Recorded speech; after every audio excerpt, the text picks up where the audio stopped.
Hey, it is time for the week that was 2.0, where I actually turn on my microphone because that makes the video so much better. Oh, what a day. I almost forgot to do this. We're creeping up on noon. I had to do this on my lunch break. Okay. Anyhow, what did we read? Obviously, we're going to go all the way back to the first because this is the second Friday of the month. We did finish up Quiet Tenant. That one was decent, had a couple of issues with it, but nothing major. I do have a review out on Goodreads for that, but I wasn't upset that I read it. Second of all, I finished up, and I started this book in June. I almost DNF'd it. Ended up loving it, but that was, and I got to look this up. I got to say it right.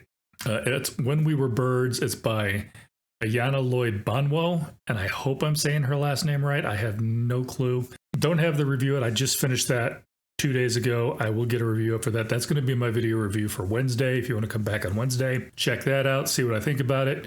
Hopefully my voice is back. It's a little cranky today. And then last night I finished up Blood Rights, Book 6 in the Dresden File. Had two little issues with this one. First of all, it followed Death Mess, which was a 5 for me, so pales in comparison. You know how that goes.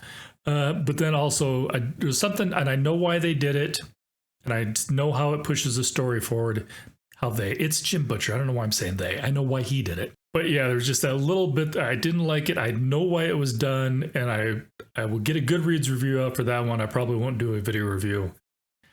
Still worth reading, and still I feel very much carries the story forward to book 7. But just it followed up Death Mass, so it was hard to live up to the expectations. All right, so that's everything I finished in the last week and a half.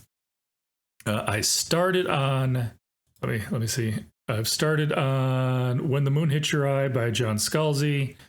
I need to get back to that. I am obviously reading Misereer by Teresa Frohock because not next week, but the week after that, she's going to be on the channel.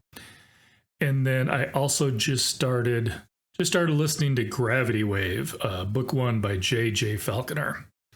That's J full name, J middle initial, Falconer. In case you're trying to look him up, it's not just JJ. Don't know. I'm way too early to even tell you what I think about that one so far. So not even going to comment, just to let you know I'm reading it. So I got 3 books I'm juggling. I got 3 books that I just finished.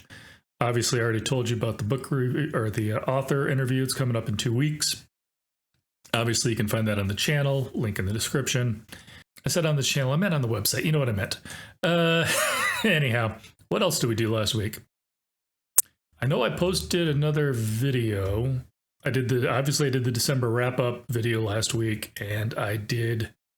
I also went over every 5-star book I read in I said that last time too, in the year of 2024.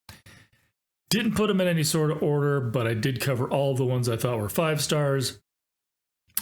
Because basically I'm lazy and didn't want to do a top 10 video.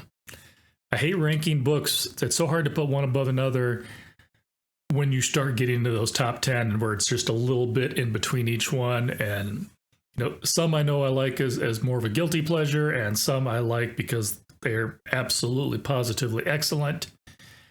And somebody else might have those flopped in their rankings. That's fine. If we all like the same book, somebody don't have to write one book, and then we'd all just go to the library and share that one book. But we like different things, so not going to complain about that. That's a plus. My wife and I finished up Tracker season 1 last night. I think we did. We might have one more episode. I could be wrong about that. Season 2 is already out, though, or at least it started. Haven't gotten to that. I finally watched, talking to John now, I finally watched Creature Commandos, which he talked about. It's kind of the start of the DCU. I guess they're calling it the DCU now, to not confuse it with the DCEU, whatever. It's not what I thought it was. Not saying that's a bad thing, but it's got much more Invincible vibes to me than it does the average DC animated movie or TV show. That's all I got to say about that.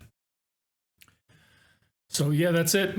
Next week, I'll get you that review video out, and we'll meet back here for the next week that was. All right. Cutting it short today because my voice is crap. Love you guys. Talk to you later. Hope you have some 5-star reads.